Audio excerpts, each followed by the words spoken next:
first on the list. So Okay, looks like we are recording.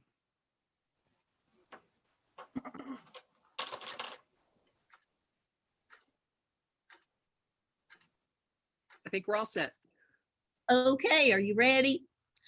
I'd like to welcome everyone to our meeting today for Meet the Authors of AAG 2021. I'm excited. We now have 51 members. Yay, which is wonderful, and hoping for even more as the year moves along. But we're anxious to hear from everyone today and a little bit about themselves, because we have some new people with us, and a little bit about the type of books they write and what books they are. I did send you the sheet that had the list that they sent me of their website or an Amazon page where you can purchase those books. So find a genre that you like and go support an AAG author. We'll try to reciprocate. Thank you. And first up for Meet the Authors is Carrie Kilgore, our host for the Zoom meeting today. Hello. How is everybody? Can you hear me? See if it's switched. Yes. Okay. Everybody good? Okay. Okay. I'm glad to see everybody. Just wanted to, first of all, say welcome to the new folks on Zoom. I'm so happy we have this technology that we can all connect with each other. It's wonderful. The first thing I want to talk about briefly is the anthology, or AAG. And you have to forgive me, Vicki, I can't remember the deadline, but the brief bit I want to talk about is April 2nd. And so we're coming up on that. And what we're going to do is, it can be original stories that people write just for this anthology, or it can be reprints. And Vicki's going to send out some information about that later on. Reprints is something you've published somewhere else or you've published yourself, but make sure you have the rights back, that you're free to publish it. So we can go from there. And when you send it to me, what I'll need is things like where it was published, what year it was published, things like that. So we can credit that. But beyond that, I'm looking forward to putting the stories together. What I'm going to do is do a print version and an ebook version. That'll be print on demand, so we don't have to order a big stack of books. People can just order them as they need them. And the same as, it'll be similar to the books I've already put together, something like this. So it'll be a normal, nice publication.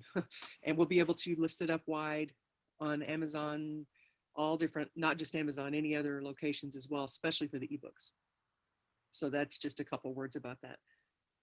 And since these will all be short stories, what I'm going to talk about for my writing is short stories. This is pretty much the year of the short story for me, because we are doing a series of workshops with Dean Wesley Smith, where what we do is we write collections. So we're going to write 5 weeks in a row, we write a short story on a theme. And the themes are going to change throughout the year. And at the end of the 9-week workshop, we have a collection published. And we just finished up writing about portals. And portals are not just in fantasy and science fiction, which is what I thought. They're in mystery, they're in romance, they're all over the place. So that is already launched, but I don't have a paperback yet. When we just started working on heroes and heroines. So this week we have the first short story due. We'll be writing 4 more in a row. Then later on it'll be published. And the great thing about short stories is it's fantastic practice, of course, for a beginning, middle, and end. For some stories you can only sustain for that short duration. So that's a great part of it. And also you get something out into the world pretty quickly. And the other nice thing is submitting those short stories, because Jason and I both over the last few months have had a good bit of luck. I had one that sold to a market in the UK last year, and they paid me just a couple of weeks ago, which is great. And then we both sold one to a shared world collection. So it's very exciting to get those short stories out into the world. And, it just takes a few hours. It's not a big commitment like a novella or novel or a series. You can sit down and we mostly write hours in a day and then get them sent out into the world. So short stories are very exciting. Now I'm going to try to share my screen. This always gets exciting. Let's see. No, I don't think it's going to let me share what I wanted to share. What I have up is an image of my cover. No, it's going to argue with me. Okay, let's go to the desktop. Okay. And can you see the cover here? Yes, there it is. Oh, good. This is the first collection, the Portals collection, and it ended up being focused. Every one of them was set in Appalachia, which I'm thrilled with. Some of them are series characters, some of them are just brand new, and this is how the cover came out. So I would recommend working on short stories. Don't turn those down as not worth your time. I think they're wonderful, wonderful practice. And honestly, think about a novella or a novel. It really can be seen as a series of short stories, if that's one way to make you more comfortable with that long length. And if you're a novelist, when I first started writing short stories a few years ago, I could have told, oh no, there's no way I can write something under 15,000 words. No, I can't do that. Now I can routinely hit under 6,000 words for the short stories. They occasionally go longer, but I'm not a microfiction writer. I'm not going to do the 500 word thing, but I can get 4,000 to 6,000 pretty easily. So it's just practice, just getting used to it. So highly, highly recommend short stories. And that is really the main thing for me, just because that's our focus this year. So that's really it. Does anyone questions or anything like that? Or I don't know how we're organized. We're not. Not organizing. Even better. I'm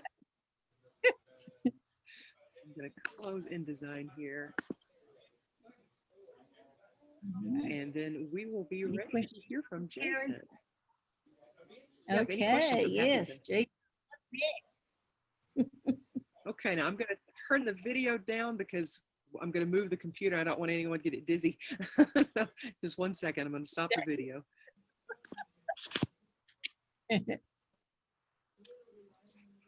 Start the video. And your file is open. Okay. Try to get to where not quite so blinding. All right, so I'm Jason Adams. I write as Jason A. Adams because there's about 10 million Jason Adamses out there in the world. There's so many of us actually showed up to an eye doctor appointment. There's another Jason Adams at the same time as I was. I started writing about 5 years ago, just because I like telling stories.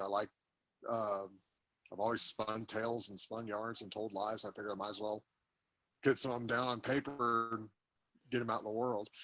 I write across, I'm like Carrie, I write across the genres. I've written science fiction, fantasy, mystery, different crime stories, romance, I guess what you'd call literary, some tall tale stuff. I primarily write short stories. I'm not much of a long form writer. I've got one novella, but all the rest of my stuff is short stories because I like that getting into one moment in one person or a couple of characters' lives, and just really playing with that. I write a lot of humorous stuff, although I will write some darker fiction sometimes. The truth is, when I sit down to write, I don't have any idea what I'm fixing to write. I just know, okay, I've got a story. It may be a theme for an anthology call, so I've got to kind of keep it in there. But then I just sit down and start taking dictation from the characters and see what they've got to say, and that's a lot of fun. It's I've written so many stories that I get to the end and I'm like, wow, I did not expect that at all. Let's see if I can find. Yep, I'm gonna put up. Like Carrie said, both just got done doing a portal collection. Oh, where's the desktop? Try to find the desktop. There we go. Okay. Now. Oh, that's you.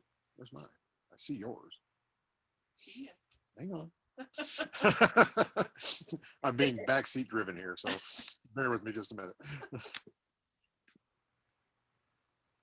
Pete's sake. There we go. Yeah, so this is the collection we put together, and to come up with the covers, That's neat. I used to be scared to death of covers because I'm not an artist. The only thing I can draw is flies. But there's a lot of art out there on Deposit Photos, Dreams Time. There's a bunch of different sites. And the great thing about them is you pay $1.50 depending on what kind of package you get. And I can sell up to 50,000 copies of this book with this cover image on it. You know, if I end up having to get another license because I've gone past 50,000, I'll be okay with that. It's 250,000, sorry. But, you know, and coming up with covers, the cover does not have to represent, doesn't have to be from the story, doesn't have to be an image from the story itself. The cover is just to let the person picking up the book know what to expect on the inside. So in this case, this collection has a couple stories with trees in them. So this was a natural. But really the main thing is this story says fantasy. Okay, we got a doorway in a tree that says fantasy. The doorway in the tree says portals, so that's good. Through the squirrel tree, squirrels are, I don't know why I settled on this. My website is Jason and the Brain Squirrels.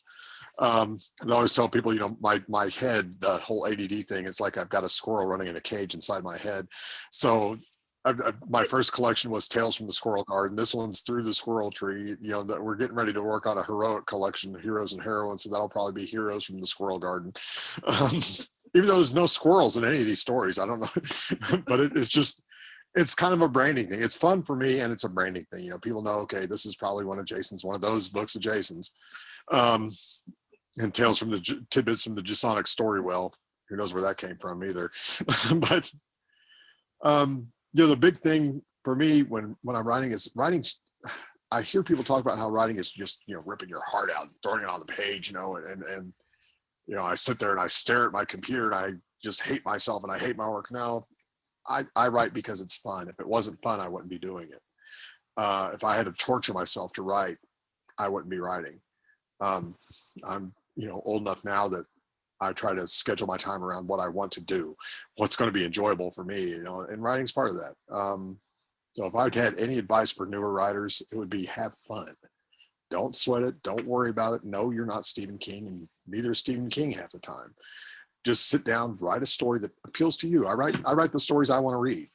If other people like them, great. You know, I'm not going to say I don't care if no one else likes my stories. That's not true. You know, I want people to enjoy them, but the main thing is, do I enjoy them? You know, when I get done, I go back through and reread it, you know, looking for typos and stuff. And am I enjoying the read? Do I get caught up in my own stories? That's what I want to happen. You know, people buying them, that's great. Seeing them up on different websites, you know, we just sold one recently and somewhere weird. Nigeria, yeah. Seeing these stories get bought, because I don't have no idea how people even find them in Taiwan. But, you know, we see these little hits here and there, you know, people buying stories. Someone in Australia loves Carrie's work, you know, and that's really cool. You know, it's I've been a book reader my whole life. I love books. I love to read. And knowing that I'm one of those people that makes books happen, that's like a dream come true. You know, never mind whether I get on any bestseller lists or anything like that. This book will be out in the world with my name on it, and I made it happen. And that is just incredibly cool to me. That's what I love about this. So I'm going to cut short a little bit because I do have to run to another meeting, a work meeting. But does anybody have any questions real quick? No questions, but thank you, Jason. All right. Thanks. I'm going to drop video and hand it back to Carrie, and we'll talk to y'all soon. Okay. Thank you. Good job.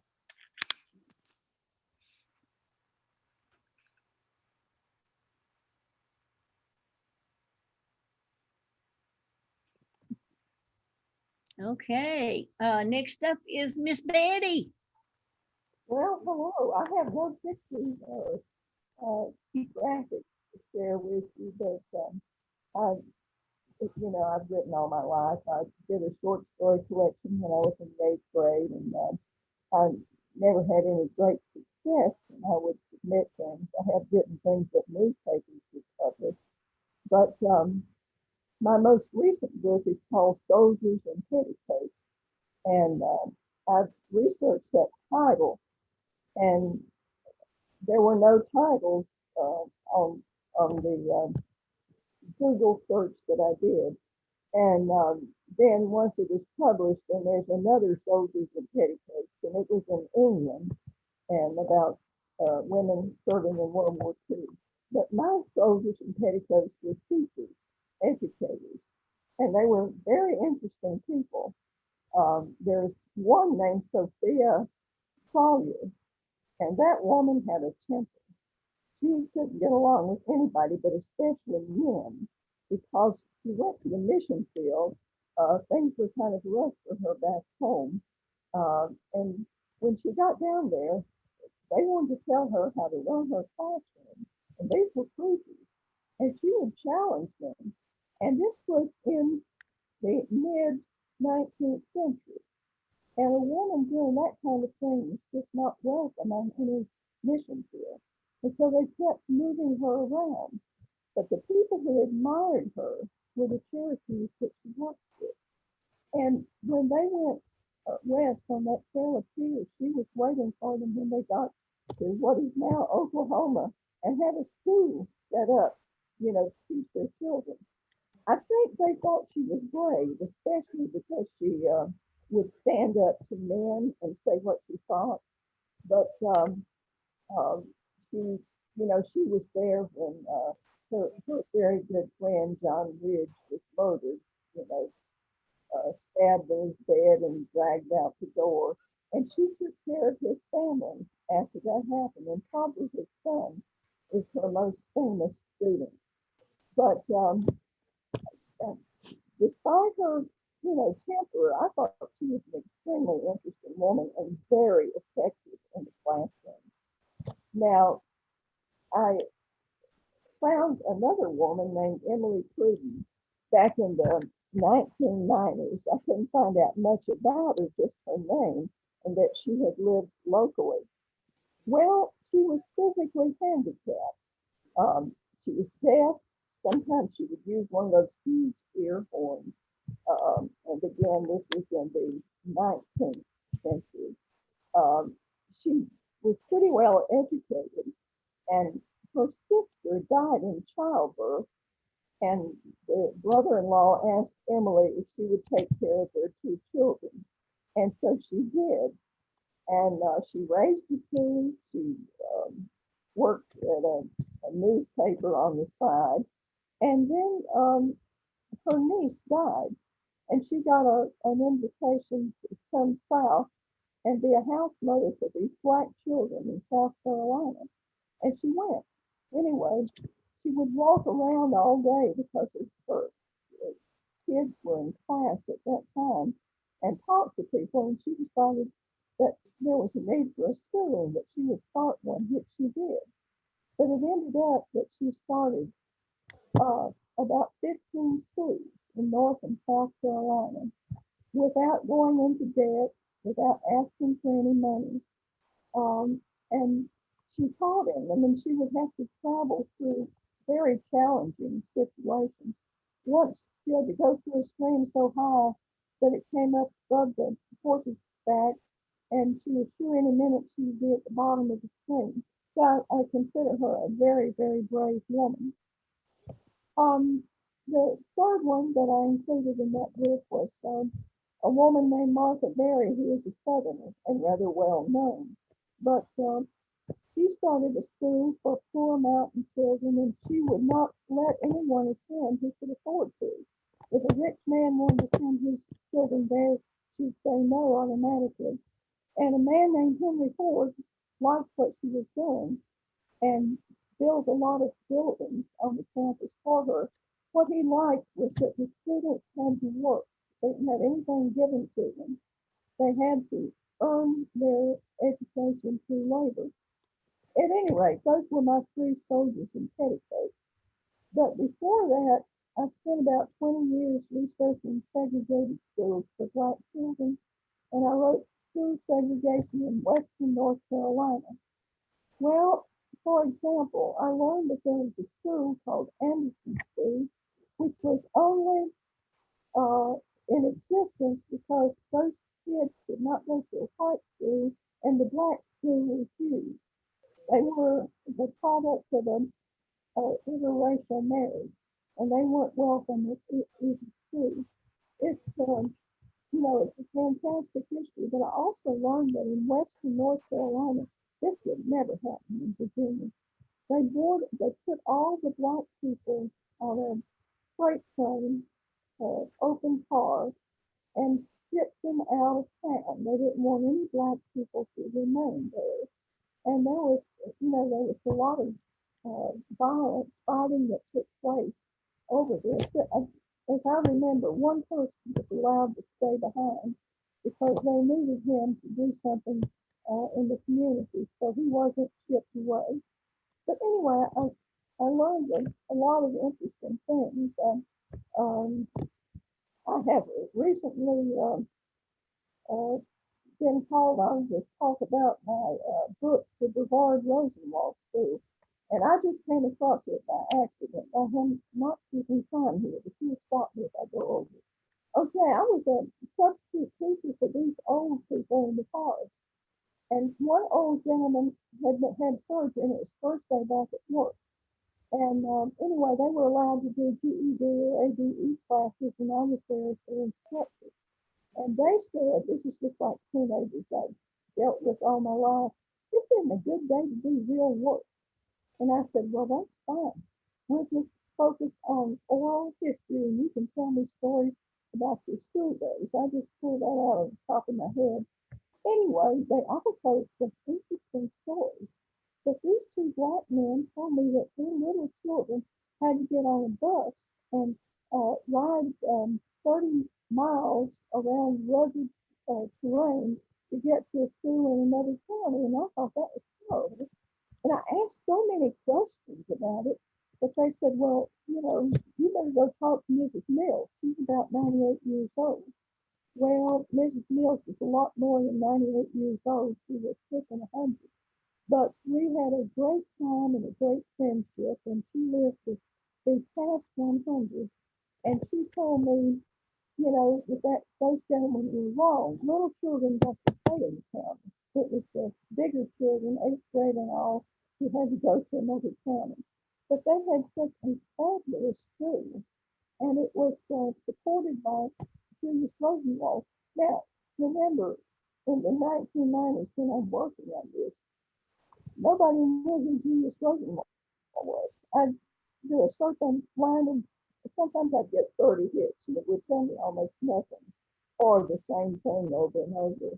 I did make contact with his grandson and found he was writing his biography. But then in 2002, the National Trust for Historic Preservation named Rosenwald Schools an endangered structure. And so after that, everywhere I looked, there was something about Rosenwald. But I focused on this one, and one person who was related to the school was Mobs Mabley. I don't know if you've ever heard of her or not. I hadn't. My husband says he had seen her perform, and sexually abused many times. And I think she gave birth to 2 children. Anyway, she eventually became an actress, and she was an extremely generous person. She did all kinds of things for her community back home and would hire people to go with her. And every Christmas, she would spend that day at Sing Sing entertaining the prisoners there. And her father, Jim Aiken, was a very successful businessman locally. And he was the son of a white father and a black mother, and his father's family helped to support him. Well, and he was killed when he went to fight a fire, and there was an explosion and it threw him quite a distance, and he broke his neck.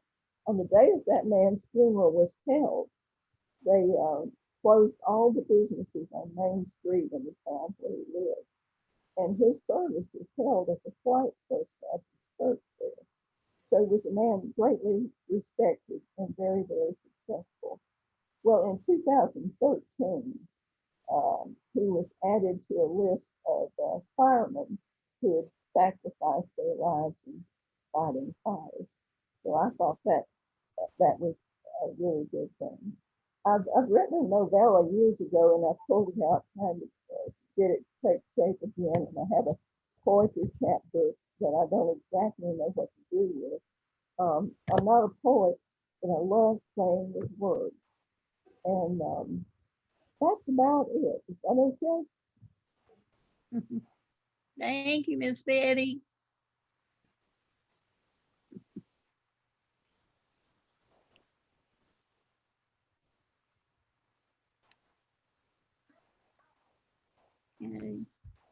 Carrie, Damien is next.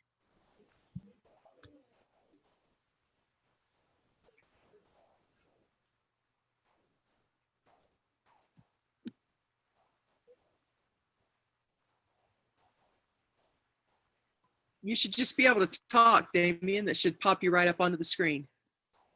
Okay, can you all hear me now? Oh, I can't hear. Am I any clearer right now? Kind of faint, Can you very quiet.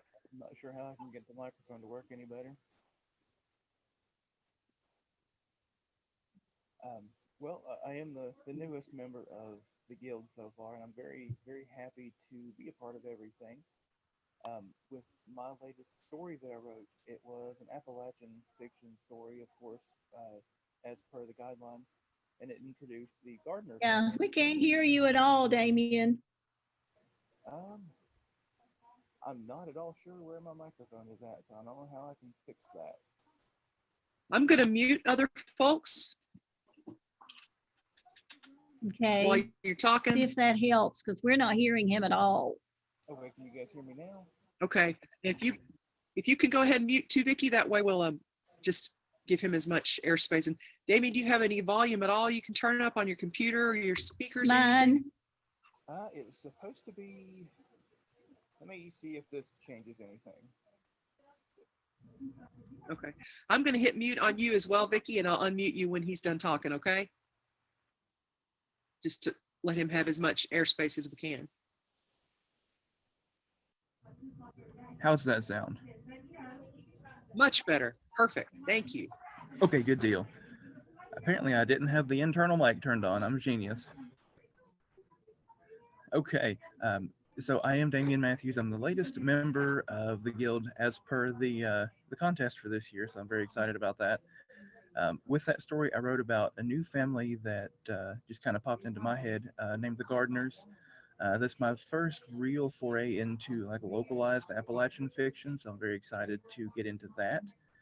Typically, I am a horror fiction writer. I like my vampires, my ghosts, my werewolves, and things like that.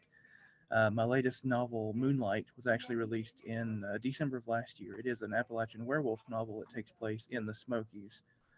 So I pull this 18-year-old kid straight out of Chicago, Illinois, and throw him into the middle of the Smokies, and he's being chased by this monster in his dreams, and then the monster, awakens in real life, and it's a bit of an ordeal for him between adjusting to life in the Smokies, not in the city, and now he's being chased by this big hairy monster. So that's just something that I really enjoy, is writing my fiction and all of my horror.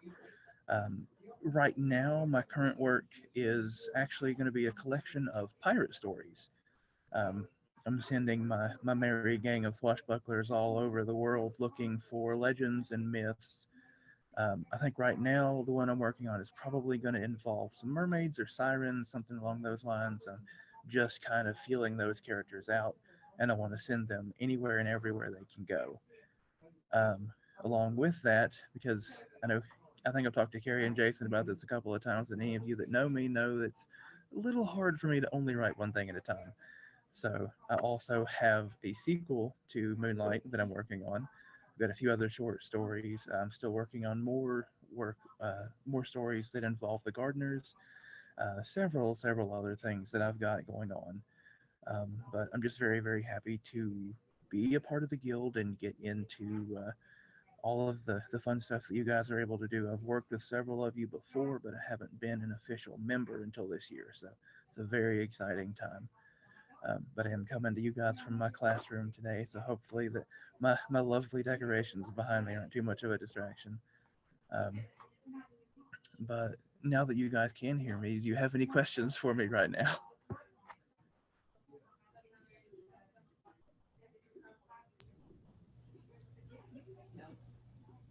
No questions. We're glad to have you on board, Damien. And thank you guys so much. I'm sorry that I had such a hard time getting it started. No problem. Hey, Miss Tammy is next.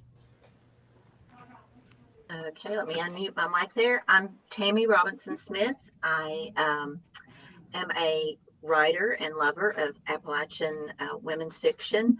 In the early 2000s, I decided to get into creative writing after years of being in broadcasting and PR and marketing. So my day job has always centered around writing, but creative writing was where my love was.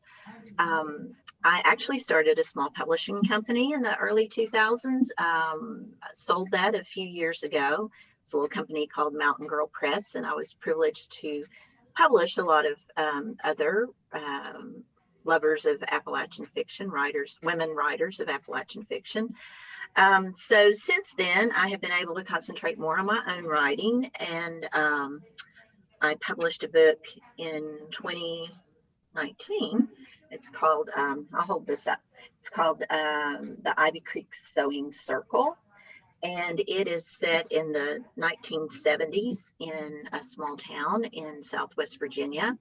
And I call it Mayberry Meets Designing Women, because the sewing circle in the title there has to come together to help out a friend in need and a friend in trouble after a terrible accident. And the whole thing is narrated by the 9-year-old daughter of one of the main characters. And she, a lot of times people will think it's a children's book because it's narrated by a younger girl, but it's really not. It's about her discovering how a community of women can encircle and wrap themselves around people in need, and kind of the whole theme of the strength of Appalachian women, and Amy Beth learning what girl power is really all about. And that's a real theme in my work. I'm working on a second novel called Didema's Garden, which hopefully will be out later this year. I've been saying that for so long, I'm afraid people are not going to believe me anymore, but I promise you one day it will just pop up there, and it'll all be finished and it'll be ready for you to read. But it should be out later this year. And it switches back between the 1940s and the 1980s. And to tease it a little bit, it's about an older woman who has spent her life yearning for a baby that she was forced to give up when she was a young girl, and how that story wraps back around, and she discovers a link to that daughter that she never thought she would have.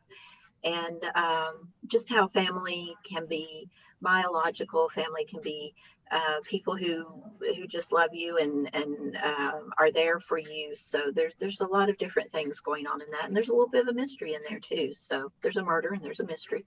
So it's a little bit of everything, but like all of my books, it is written from a woman's perspective, written with a strong sense of place. I have a true love for this area. I'm a native. I come from a long line of storytellers. My mom was the best. She wasn't a writer, but she was a reader, and she certainly instilled that love in me. And I have all the way back to a great aunt who was a poet of some renown, my great aunt Bess McReynolds. And so I was always exposed to her and exposed to the idea that you could write and you could publish things.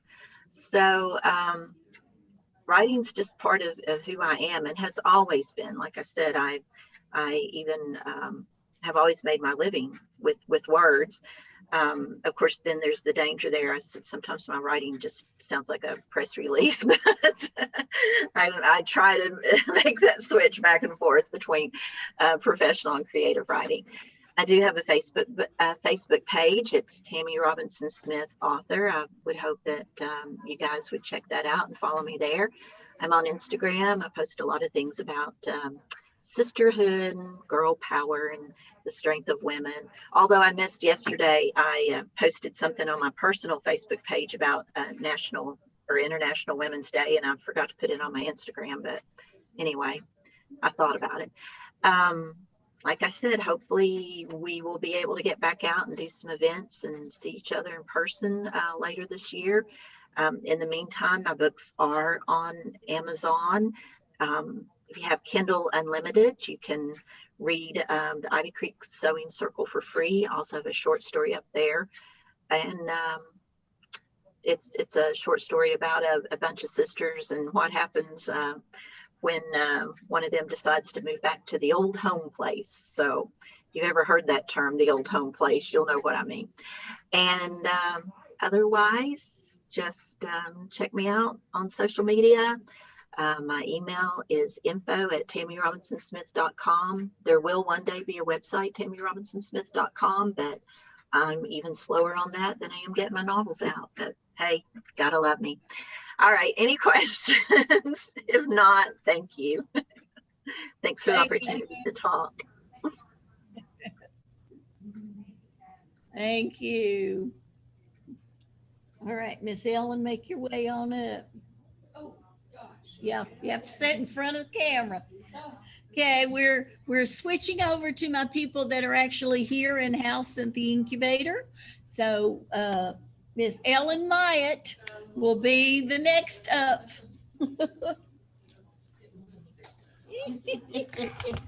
That was sneaky. Okay. So, are we ready or what?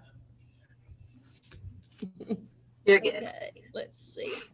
All right. Okay, yeah. You can see me. Okay, yeah. Oh, I can see me too. too. I can see you here too. I didn't know if Carrie was going to switch it to full screen or not. That's okay, Carrie. Just I look better in the little picture. Just keep me little in the little picture. Well, like Tammy, I've been a lifelong reader and writer, and my background has been in publishing for more than 30 years, publishing the works of others and in newspapers, but I enjoy being in the Guild. It's been insightful. I'm working currently, and like Tammy, eventually I'll be done with my first book, which is nonfiction. It's my anti-moon phase, anti-inflammatory meal guide. And it's for people who have found out that they have an inflammatory disease and need to transition from being a foodie like I am, I love my food, all kinds, to eating in a healthier way that will minimize inflammation or help to reduce it. I have an incurable blood disease that if I eat the wrong foods or just for whatever reason it chooses, my blood vessels will just kind of, my things inflame, the blood vessels tighten, and so things don't get to go where they need to go. And I've just felt a calling. I wondered what to do with this, how to be a help, and this book came to mind. So I'm in the process of, for the second and third time, cooking the recipes in my book to test them. And let me tell you, I'm giving up on zucchini bread and cookies, okay? They're not turning out like the first batch. And I am not a fan of almond flour or any other kind of flour rather than the kind you're not supposed to eat. So it's been a journey. I've learned a lot, and I probably at this time have more in print about the journey than I do in the recipes, but that's not totally true. And I've done my own photography. That's been kind of fun and exciting. Tammy, don't worry about that website. I don't have one. I don't know that I ever intend to have one. I'm going to be doing good just to get the book done. And so I'm looking forward to the time when I can give it to Vicki, and hopefully that's in the next 30 days. I'm still pushing on that zucchini recipe. What was so natural before isn't coming naturally now. So, and I've learned a lot. Gosh, I've learned about there's a way to write recipes and there are ways not to write those recipes, and the consistency, you know. So am I good? Is that it? Thank you. All right, thank you. Thank you. All right. Next up will be Jason Houghton. I always want to say his name wrong. He has to tell me every single time. I'm going to mute everybody on the Zoom just to make sure we have bandwidth for so it's not any kind of punishment or anything, just going to cut our bandwidth down, including myself.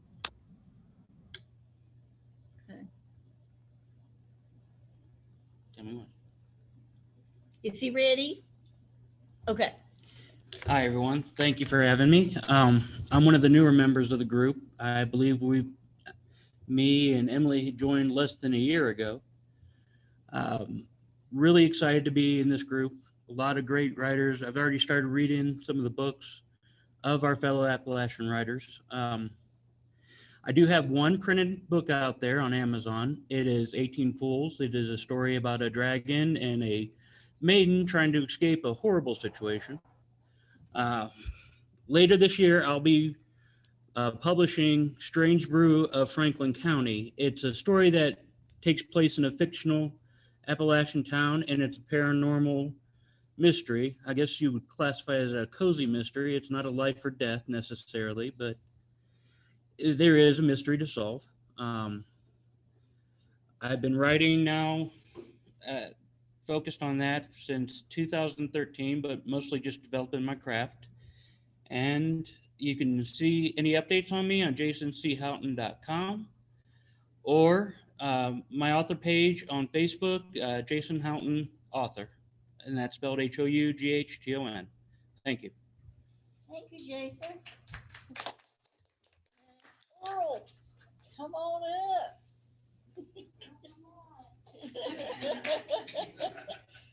Come on down.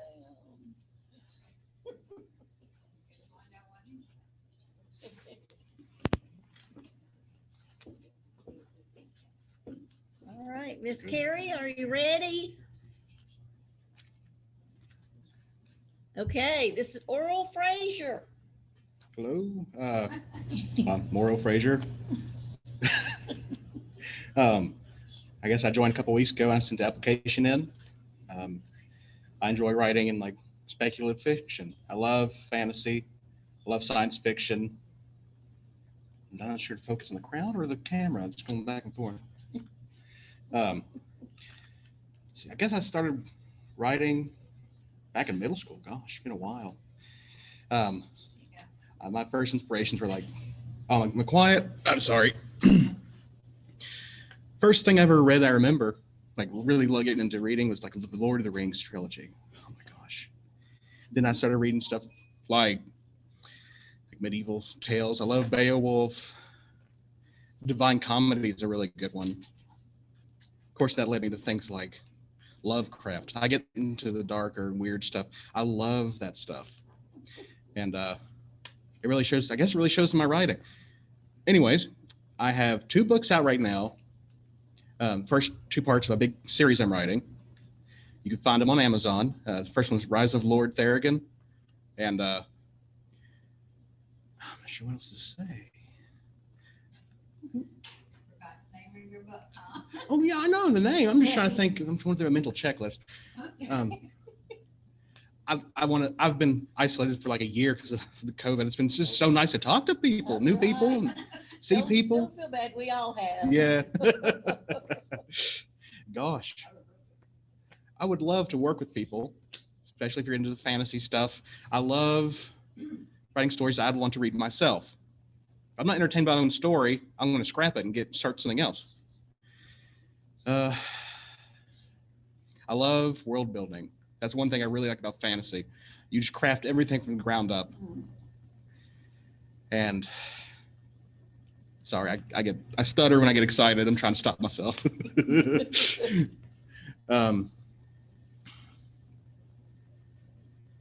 It's just so much fun to write. And if you're not having fun writing, what are you doing, you know? Well, I suppose that's it. Anyone have any questions? I could take questions. What was the first sci-fi book you ever read? Oh, that was in middle school. It was I I can't remember the name of it. They had like the tripod things that came down. It's not War of the Worlds, but it's something really similar. They would like take over like the whole world. It had already been taken over, and these like kids had escaped to the mountains. And if the aliens caught you, they like put these brain meshes on you, control you. It was really messed up. Wow. Yeah. I've never been able to find those books again. I have no idea what they're called. It bothers me. Yeah, it was really cool. You said you liked books about world building. Well, I like world building. Yes, ma'am. Maybe you get an next Jules Verne. Now that's something to aspire to right there. Truly is. Anything else? Thank you very much. Thank you. All right, Miss Delilah, come on up.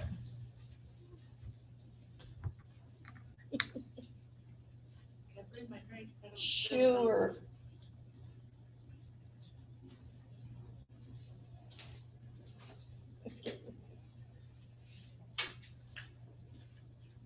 Never done this Zoom stuff before.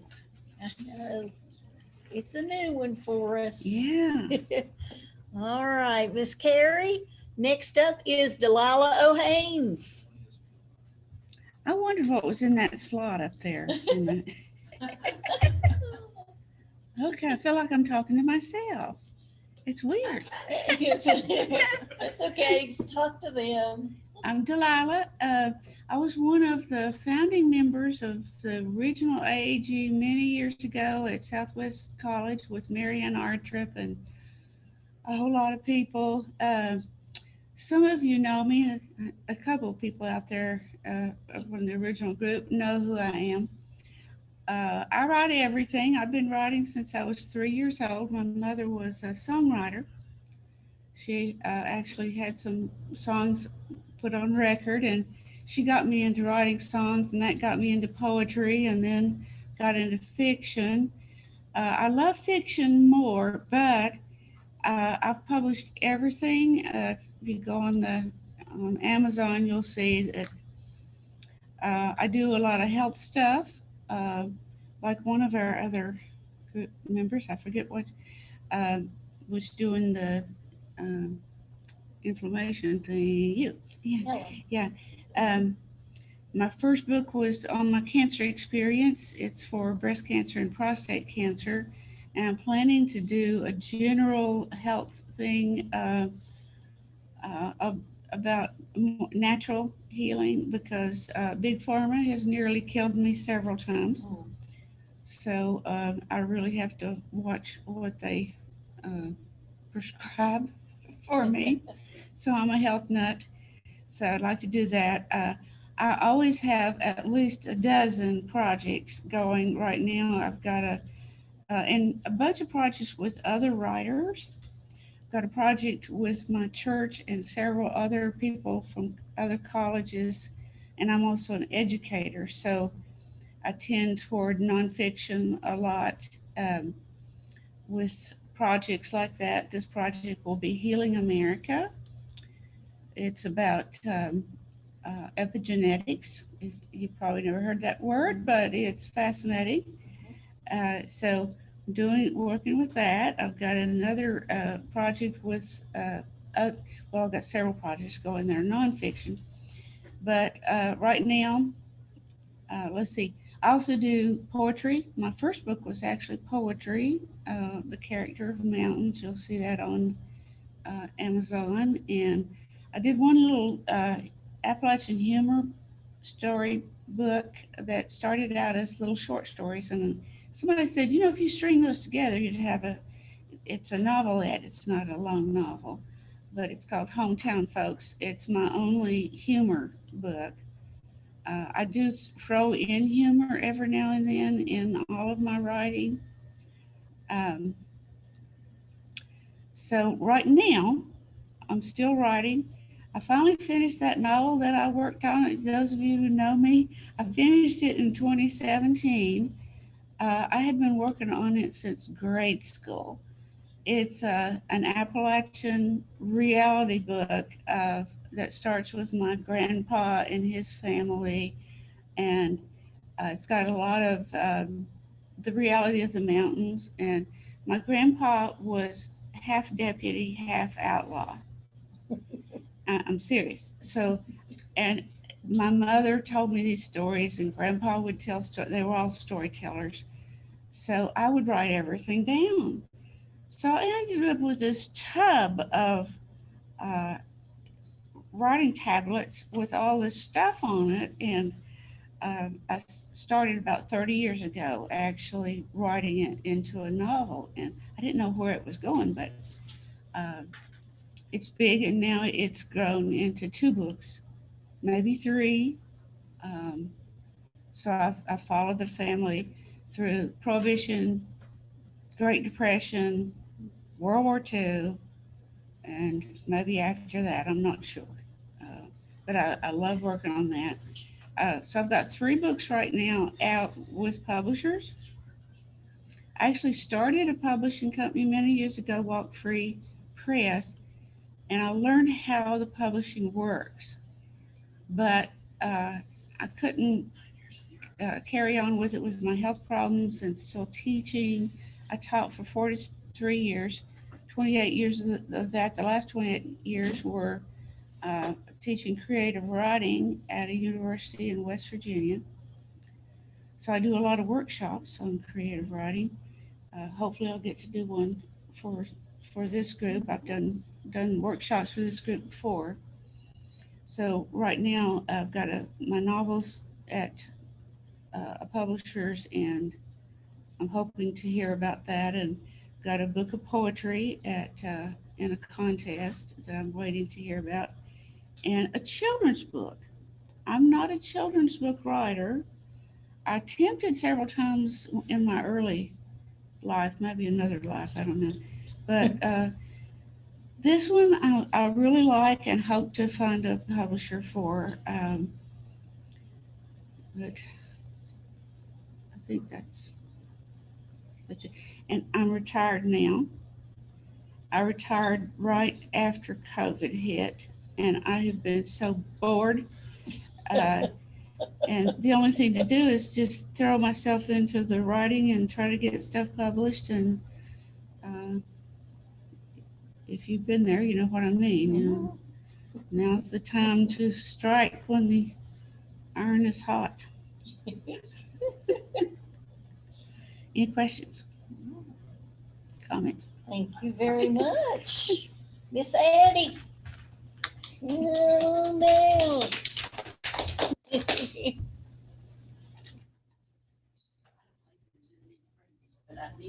That's all right. Show and tell. Exactly. I want to be taking pictures of it anyway later. Exactly. Well, I needed to do that to maybe talk about something. Yeah. Okay. Do a couple of interviews. All right. Hey, Carrie. Up next is Eddie Davis. Hi.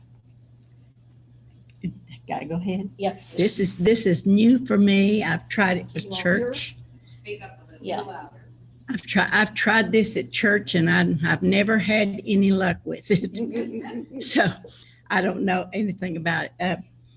I've been writing since I learned to write my letters, and I'm old. So I've been writing a long time. I write series. This book is the beginning of the first series, and there's 4 books in it. And I really started, I was calling it a trilogy, and I intended to write 3 books. And when I finished the 3rd one, I got 168 emails asking me to write another book. And I called my publisher, and he said, write the other book. And in this book, that was the other book I wrote. And it was 3 years before my husband died, and I didn't realize it, but I actually wrote about my own husband's death in this book. And I didn't know it at the time. I know I was crying myself to death while I was writing, and he'd come and stand behind my chair and say, honey, why are you doing that? And I said, I'm writing this book. And he said, don't do it. And I said, I have to. So that's what happened. But anyway, then I wrote a mystery series, and all my books are set in West Virginia. because I'm a native West Virginian, went to Concord College, graduated, went on to Marshall. And so West Virginia is very dear to my heart. But anyway, this series is 4-book series, but it started out just being a 3 too. And so when the 3rd book came out on this one, I got this time 130 some emails wanting me to tell Margie Meadows' story. And this is Margie Meadows' story. And thank God Vicki found this picture. And this little girl is absolutely lovely. She sold more books for me. And since I was, I got my degree in elementary education, then went to Marshall and got a degree in counseling, and I was counselor at Bradshaw Junior High. And this book, Abigail's Redemption, came out of a little girl who was being abused, and her parents didn't believe it. I couldn't tell it as if the little girl was abused. I told the story that her mother was abused. But the attempt was to get people to seek treatment that had been abused, because unless they're treated, it'll erupt somewhere down the road. Actually, this is the first book I wrote, and some people in I went to Appalachian Studies Conference, and they said there was nothing much known about the Primitive Baptist Universalists, which is a religion in the mountains. And they said, one of my friends there said, why don't you write about that? And I said, well, I can't do that. And they said, sure you can. So it was bothering me and kept on. And one morning about 6 o'clock, I woke up, and it's almost like something told me, ask Landon Colley. And I went to his house and asked him first. He said, no, honey, we don't do that. And I said, okay, and tried to forget it. And about 2 months later, I saw him and his wife at some church service. And he said, well, I reckon we could. And honestly, I didn't know him. I'd heard him preach, and he had a wonderful gift. But I met the most honest person I've ever met in my life. He was so honest that he and his wife were coming back from Abingdon, and they stopped at, used to be a little hot dog place. Anyway, it was side of the road. It was good. Now it's a animal hospital. Anyway, they ate. He went to the bathroom, and his wife thought he'd paid, and he thought she'd paid. So they get in the car and go down the road, and he gets all the way to Hansonville, and he said, Dot, did you pay for that? And she said, no, I didn't pay for it. He turns right around in his car and goes all the way back to having to pay for those hot dogs. But I interviewed lots of people, and he was like that. And this is a Regency romance. And I've always been a great fan of Regency romance. But I also thought some of the laws and rules they had back then was pure idiocy. That book comes out of this boy, the lord of the manor in a sense, being so against the process where the mothers always picked out the wife for their sons, and the sons had to marry at a certain age to ensure the lineage. And so that book starts out being that way, and it's really funny, but I've had to do a lot of research. Then this is the first book in the series, sort of like the Nancy Drew mysteries. And I've started the second one. It's the mystery of the opening door. And this little girl will be the main character, even though it's just like, Nancy Drew's mysteries are each one a different mystery, but that's the way this is. This now, recently I've been doing stories with children. And when I use a child's picture, that child gets $1 on every book I sell. So this little boy is now down at BPI, and he told me that he had $300 and some where I'd sold books that he used to go to college with. These 2 books, this little girl, I just used her picture. Her cousin did some artwork in it, and so I give her the money. This man, I tried to let each book teach a lesson. This one was teaching about the sure faith of a child that just believe and don't have any doubts whatsoever. And we grow out of that, and we doubt as we get older. But this one is about how a squirrel helped a little boy deal with the loss of his mother. And this little squirrel taught him a lesson. And this is my newest book out. Vicki just did it. And this little girl, she comes to church with us. And it moved me so I just had, because we do once a year, we do communion service where we wash feet and take the bread and wine. And I noticed this little girl just watching so close. And then she wanted to hug everybody, which was very, very nice. Anyway, her grandmother told me, she's staying with her grandmother. And she told me the next day, she was telling me, she said, Raylan, I was getting her ready to go because she has to go to preschool. And she said, she was in the bathroom and I told her to go ahead and take her clothes so she'd be ready to have a bath. And when I went back in, she was still sitting there. And she said, Raylan, I told you to be ready so I can give you a bath. And she said, Mama, I want you to wash my feet. And she said, Raylan, honey, that's a very serious thing. She said, that is one our ritual once a year we do because we want to show how much we love the Lord. And the little girl said, Mama, I know I've got him here in my heart. So I just had to write that story. But it's also, it preserves, because I have pictures, it preserves this, of people and actually what we do. Because I'm afraid I told JC I'll live to be 100, but I don't have all that much time. But anyhow. You're going to make it to 110, I think. Probably. But anyhow, I've been blessed, JC. But anyway, this is, my writing is a part of me. Like he said, and Jason said, it's fun. And sometimes right now, finishing up Margie Meadows' story, I've had to reread all that mystery series so I won't get it. So I think I've talked too much and thank y'all for listening. Thank you. All right, next will be Linda Hoagland. We're happy. Oh, hi guys.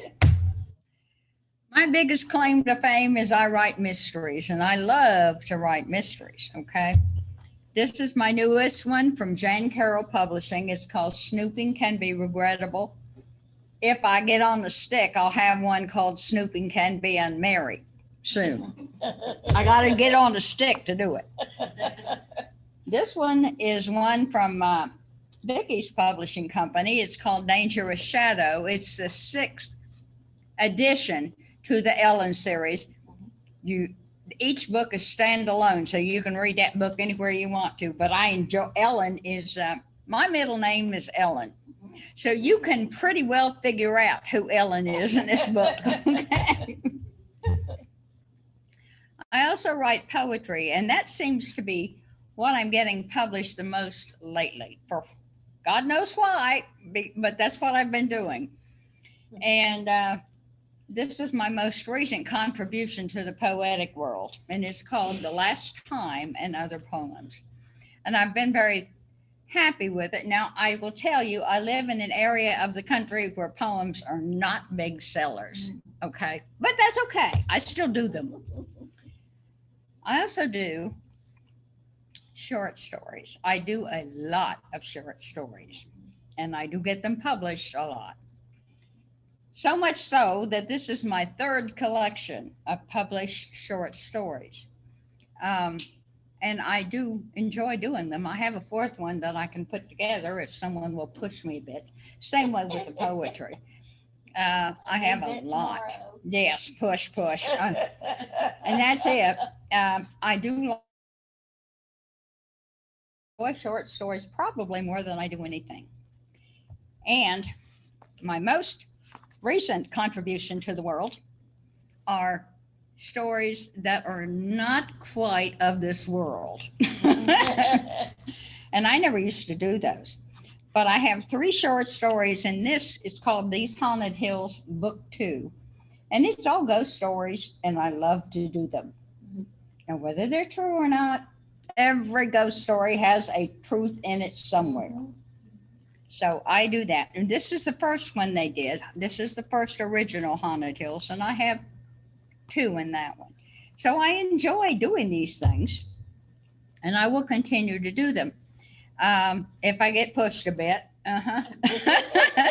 but everybody keeps giving me other things to do. So I do have a hard time trying to get all of it together, and I'm retired. This should not be happening, you know? But I did teach for a couple of years at Southwest Virginia Community College, strictly as a volunteer. And I had some of the best students in my class, and I thoroughly enjoyed that. That was fun to do because I got to see the up and comers coming up, and they were good. So now you always get some that are struggling, that have a hard time doing it, but there's some that were natural at it, and I enjoyed that. And I have been very lucky to have friends around me who keep questioning me on my lack of work on my nonfiction book that I know I have to do. And it's all over my area at home. And I'm still sitting there staring at it going, it's a lot of work. And it is a lot of work. It's about the Pizza Plus murders. And you wouldn't believe the work I have. I got them all from the sheriff. He gave it all to me. So I have it all there. But it's hard to go through. It really is. There's a lot of work, a lot of research in that one. But I'm starting it and I'm getting it. And I have another, like I said, I'm going to have Snooping Can Be Unmarried. That'll be next. And then I have another one that will follow this one.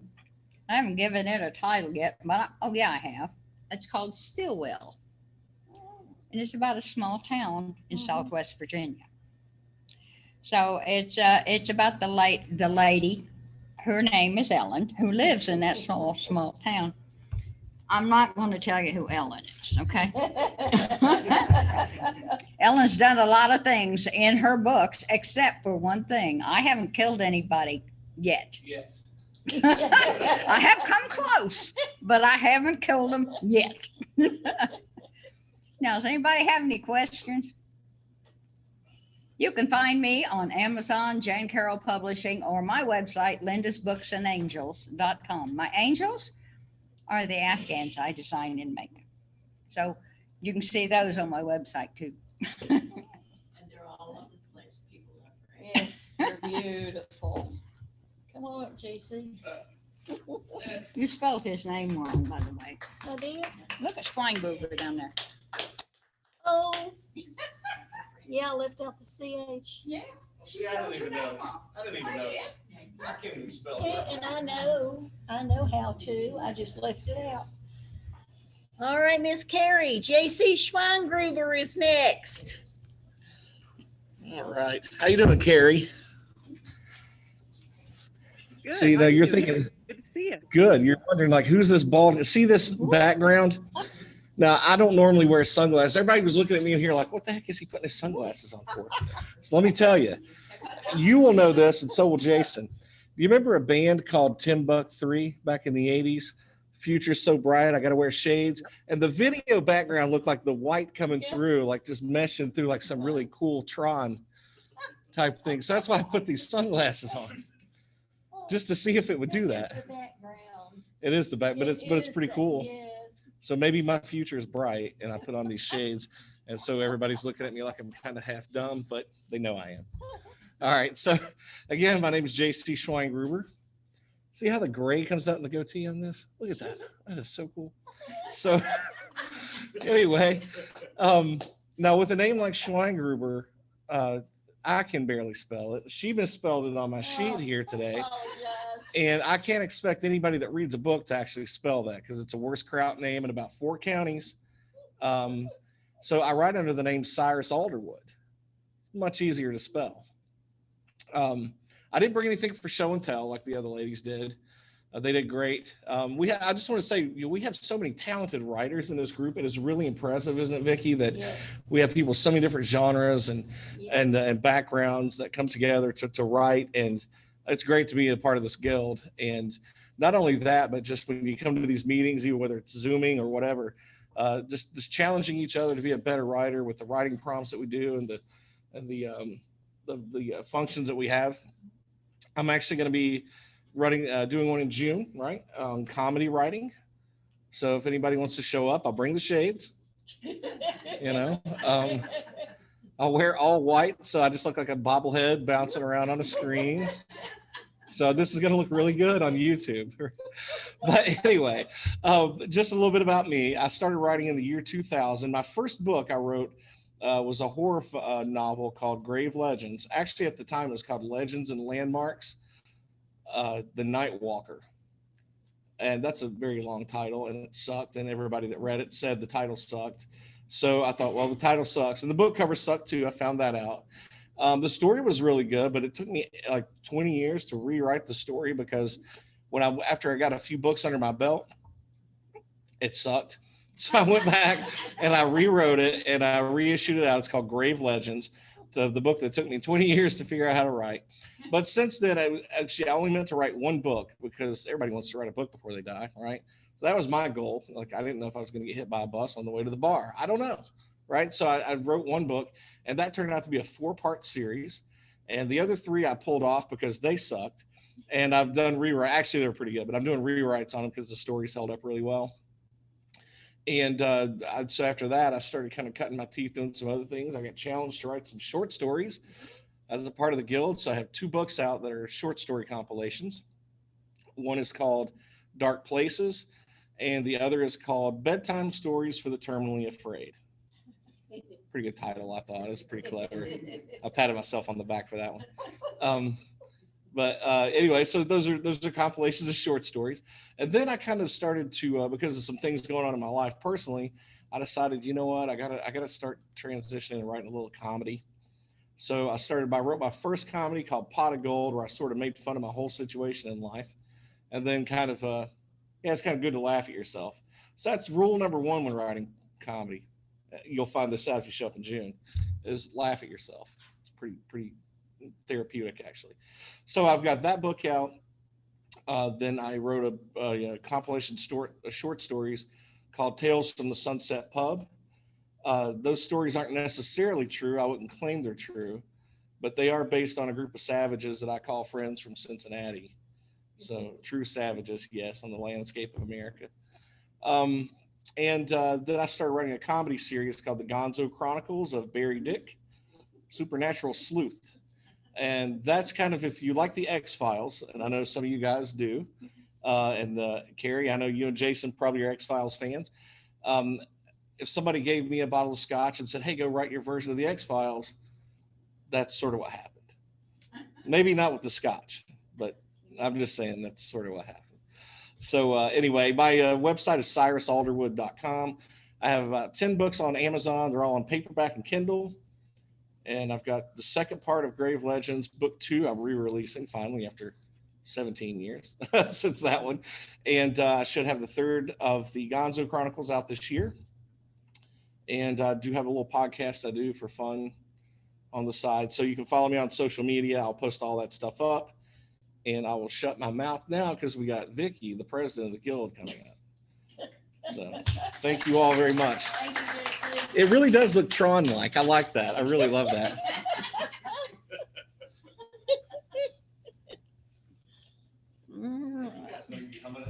I'm back. And I don't know if they can see, this is the crazy, I'm gonna have to work on this background and get it to where it doesn't cut us in and out like that, because I wanted to show the shirt. I have the new shirt on today, our AAG shirt with the new logo, and to let people know that if they would like one, they can go on the website, and there is an order place for them to go.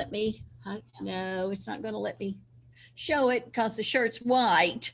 So not going to let them see it, but they can see a picture of it on the website, and there's a place to order there. Or they can send me the information by email and just mail a check to us like they do membership. But now on to my books. I write mainly children's books and devotionals. I have just in the last few years had poems and short stories in some anthologies. And my latest one is fairy tale, the first fairy tale I'd ever written, but it was an anthology. Lady from California that did the one for the COVID. It's called 2020 Spring Fever, which I had a poem in. And so she had sent me the information on this one, and I thought, I can't write fairy tales. But all of a sudden I did and sent it. And so now that fairy tale is going to actually become my newest children's book. It's also in the anthology too, but, which is called Fantasy and Fairy Tales, and it's available on Amazon. And all of my books are on Amazon, and a lot of them are ebooks as well. Or they can, get them personalized by me if they want to go to my website, victoriafletcher.biz, and purchase them that way. All right.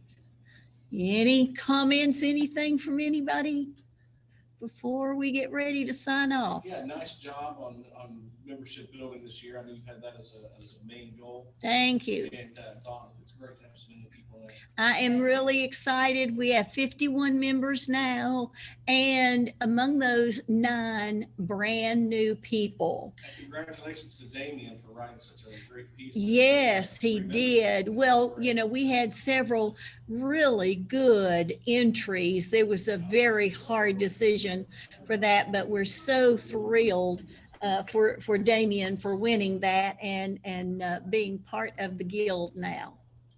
Thank you guys again for that. That's awesome. You are welcome. Thank you for taking part. I'm so excited.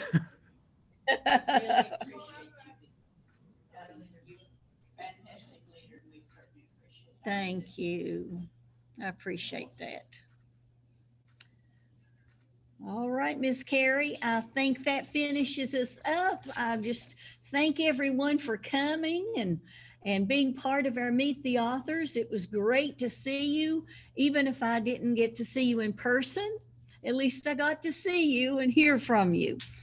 Thank you, Vicki. This was really nice. Thank you. Thank you all. This has been great. Yes. Thanks for letting us use your Zoom, Carrie. Yes, and we appreciate that for your Zoom account, to let us do this. And I think this is a great way to include our people that are far away, that can't make it to a meeting or have something tied up, but can jump on Zoom with us. I love that ability to do that now. That's exactly what I got the account for. I'm thrilled to be able to share it. This has been wonderful. Thank you all. Thank you. All right. And our next meeting is April the 13th. Stephen James is going to be here speaking on character development. You don't want to miss it. If you haven't heard him before, you're in for a super treat. If you have heard him before, you will definitely want to be here again. Is that going to be here at the incubator? That will be here at the incubator 1 to 3 on April the 12th. 12th, right? Is that a Tuesday? 13th. 13th is the Tuesday. Sorry. The 13th. At 1 o'clock. Yes. All right. I guess we are ready to sign off. Thanks, everybody.